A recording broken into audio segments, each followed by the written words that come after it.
নতুন ধারাবাহিক ও মোর দরদিয়া, মুখ্য চরিত্রে বিশ্বজিৎ ঘোষ।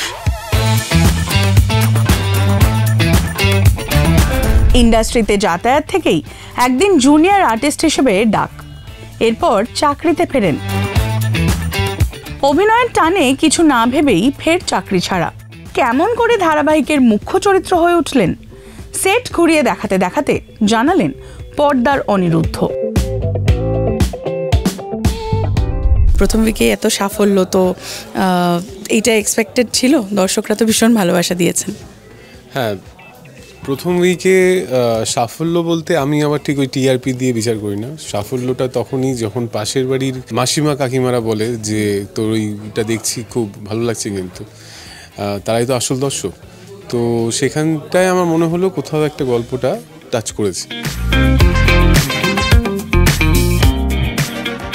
চরিত্রটার সবচেয়ে বেশি কি অ্যাট্রাক্ট করেছিল যে কারণে তুমি রাজি হলে এটা করতে? এখানে হিরো চরিত্রটা একটা মজার টুইস্ট আছে, যেখানে প্রথম থেকেই দেখানো হয় যে ওর একটা পাস্টে গল্প আছে, যেটা পরে রিভিল হবে, বোঝানো হবে যে কেন নায়িকা ওর উপরে রেগে আছে।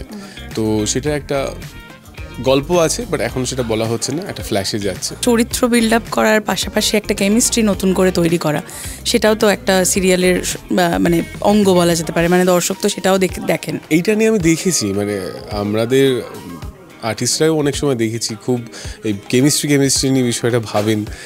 আমার মনে হয় কেমিস্ট্রিটা গল্পই কেমিস্ট্রি তৈরি করে দেয়। আর যদি আমরা সেটাকে ঠিকভাবে পোট্রে করতে পারি, মানে দর্শকের মনে সেই জায়গাটা টাচ করতে পারি, তো কেমিস্ট্রিটা দর্শকই বানিয়ে নেয়, তখন আমাদের কিছু করতে হয় না। কারণ বহু চরিত্র আছে যেখানে দর্শকরা বলে ওটার সাথে যদি এটা করা হয় তাহলে কেমন হয়, এটা যদি আপনারা ফিরিয়ে আনেন তাহলে আমাদের ভালো লাগবে। দর্শকের মনেই কেমিস্ট্রিটা আছে, আমাদের কেমিস্ট্রি ক্রিয়েট করতে হয় না। এখন অবধি পাওয়া ক্যারিয়ারের মধ্যে সেরা রিয়াকশন যদি বলি, যেটা সবচেয়ে মনে থেকে গিয়েছে, এরকম রিয়াকশন যদি একটু শেয়ার করো। গো বেচারা ভীষণ ভালো একটা সাদাসিধে মানুষ, সে গ্রাম থেকে এসেছিল, একটা মেয়েকে বিয়ে করে ফেলেছিল, তাকে খুঁজতে এসেছিল। ওইটা প্রমোশনেই আমরা গিয়েছিলাম কোনো এক মলে। তো সেখানে গিয়ে আমরা যখন প্রমোশন করছিলাম, প্রমোশনটা জাস্ট শেষ হয়েছিল, তখন আমাকে এসে বলেছিল, হাত ধরে বলেছিল যে তুমি বোঝো না, তোমাকে সবাই ঠকায়। আমি ওনাকে দেখে না 2 সেকেন্ড পজ নেই, আমি কি উনি বাস্তবে না আছেন না কোন কিসে আছেন। তো আমাকে ধরে উনি কেঁদে ফেলেছিলেন। তখন আমি বুঝতে পেরেছিলাম যে আমি যে কাজটা করছি ডেলি বেসিসে, এই কাজটা আর 5টা কাজের মতো নয়, যেটা মানুষের আবেগ জড়িয়ে থাকে। তো সেইখানে দাঁড়িয়ে আমার দায়িত্ব সেদিন থেকে বেড়ে যায়। আজকে দাঁড়িয়ে কোথাও গিয়ে ফিরে দেখো, প্রথম দিনটার কথা মনে পড়ে? প্রথম যখন কাজ শুরু করেছিলাম তখন সামনে আসার সুযোগই ছিল না, তখন দূর থেকে দেখতাম সব সামনে সিনিয়র আর্টিস্টরা কাজ করছে। তো প্রথম থেকে দূর থেকে দেখতাম, চেষ্টা করতাম একদিন যাব ওই সামনে, আমিও কথা বলবো, ডায়লগ দেব। তো আস্তে আস্তে যখন জার্নিটা একটু স্মুথ হলো, তখন এক পথে ডায়লগ পেলাম, তারপরে ভয় শুরু হলো। সেই ভয় যখন কেটে আরেকটু এগিয়ে গেলাম, তখন একটা গোটা সিন করলাম, তারপর আস্তে আস্তে গোটা এপিসোড দেখানো হলো। জার্নিটা অনেক লম্বা, 14 বছরের জার্নি। এই যে টোটাল প্রসেসটা, এটা খুব কমপ্লিকেটেড প্রসেস, এই কোনো সোজা সহজ রাস্তা নেই। তো আমাকে একদিন বলা হলো যে তুমি চলে এসো, এরকম একটা চরিত্র আছে। তো আমি দিব্যি চলে গেলাম। আমি তো ভেবেছি গিয়ে আমি বেশ হিরোর মতো দাঁড়িয়ে যাবো আর সবাই শ্যুট করে দেবো।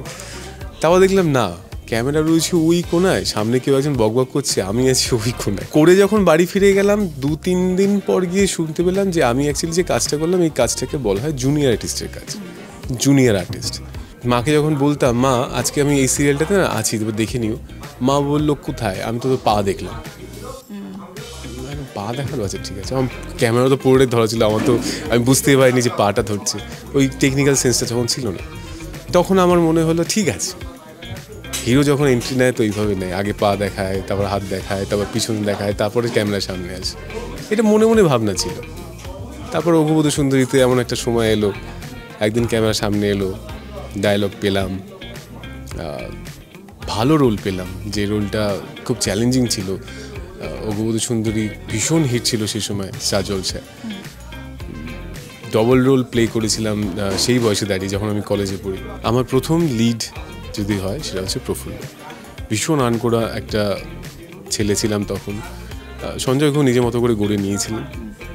তো স্যার ছিলেন, স্যার মোটামুটি আমাকে গাইড করে একটা জায়গায় দাঁড় করিয়ে আমি বুঝতে পারলাম যে হ্যাঁ, এই যে চরিত্রটা পেয়েছি এটার পরে হয়তো আমাকে আর ঘুরে দেখতে হবে না। তারপর দেখলাম না, সেটাও ঘুরলো না। তারপর দেখলাম এভাবে তো হবে না, বাড়ির লোক বলছে কি করছিস, বয়স হচ্ছে। তারপর আমি চাকরিতেই ফিরে গেলাম। তারপর আবার টিসিতে চাকরি করলাম। 1.5 বছর চাকরি করার পর মন বসলো না। তারপর আবার সেখান থেকে ফিরে আসলাম সব কিছু ছেড়ে দিয়ে, বাবাকে না বলে। বিশেষ করে বাবাকে আমি খুব এইসব বিষয়ে আমি মেনে চলতাম যে বাবা কি বলবে, বাবা কি বলবে। ঠিক 3 মাস পর আবার অডিশন, আবার সুইন্দা ফিল্মসে ডাক। তখন আসলো রাজ্যটক 2014। হ্যাঁ, তারপর থেকে 2014 থেকে আছে 25।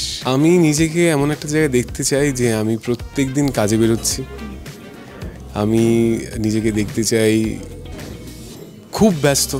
আগে ছোটোবেলায় হয়তো মনে হতো না আমি কুচকুচোতে আমার শাহরুখ খানের মতো হবো, বাট এখন যেভাবে পুরো সিনেমার ওয়ার্ল্ডটা ঘুরে গেছে, মানে কান্তারা দেখার পর থেকে আমার মনে হচ্ছে কিছু একটা ওরকম করলেন কেমন হয়। এমন একটা কিছু করে দিতে চাই যেতে পরবর্তীকালে জেনারেশন আমার জিনিস দেখে, আমার এটা দেখে শেখে, ফলো করে।